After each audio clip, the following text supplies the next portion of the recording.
So my project is on the math of running. These are some formulas that go with it. It has to do with distance, velocity, and acceleration like we talked about in class. So speed is the derivative of distance, and acceleration is the derivative of speed.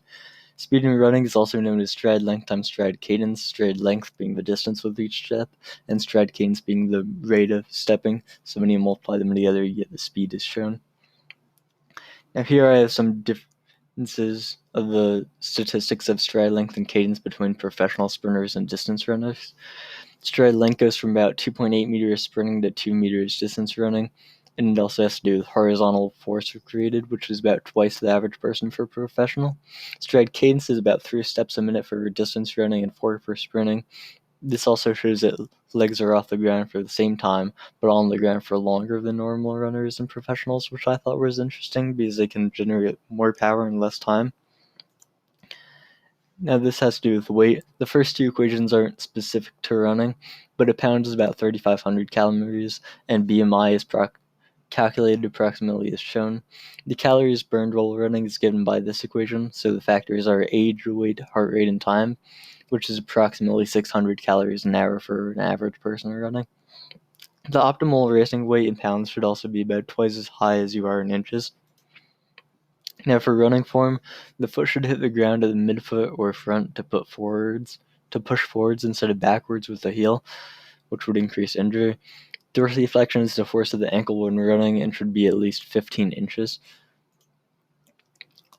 So when running, you should have a push and a pull motion to utilize quads and hamstrings. The arm should also be rested in parallel to the ground. Now here's the comparison between different runners: speed, height, weight, and heart rate. I'd like to point out that the best runners are about twice as fast as average and have about half the heart rate.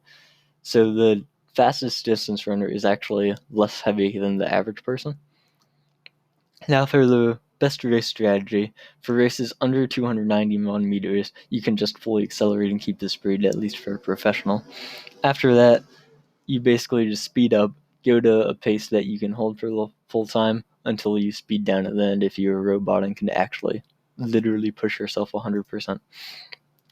Now for endurance running, heart rate is really important. The max heart rate is usually about 220 minus the age of the runner, and there are generally considered 5 heart rate zones that get increasingly difficult with less time spent in harder zones. The VO2 Max is an important statistic for distance runners, which is a measure of their cardiorespiratory fitness. The formal equation for this is the cardiac output of the heart times the arterial oxygen content minus the venous oxygen content, which is pretty hard to measure, so people use other equations that take the heart rate or distance random measure. That's what it would look like to actually measure it. Now, in a distance run, you should go to the slowest speed that you can reach your VO2 max, which is when you start getting tired, if you're running for a long time. The average VO2 max is around 30, where professionals is about 3 times higher at 90. Now, the form changes a lot for distance running. Mostly with a sprinter, you have a faster turnover leg and a longer range of motion. And then if you've heard of a runner's high, it's because chemicals travel to the brain during sustained exercise and running, so you don't feel the pain as much. There are endorphins and endocannabinoids released in the blood that travel to the brain. Now for training, there are 6 different areas to train. The first is the cardiovascular system, which is the cardio and heart rate. The muscular system of the muscles trained with weights. The lactate threshold, which is when lactic acid starts building up in the legs. Rope capacity, which is basically VO2 max. Speed, which is the max speed mostly for sprinters. And running economy, which is running form. And there are 4 phases of the season.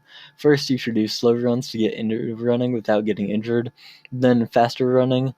And then you should train the individual race components, and then races and drills to simulate the races. And then there are 2 videos of professional runners training.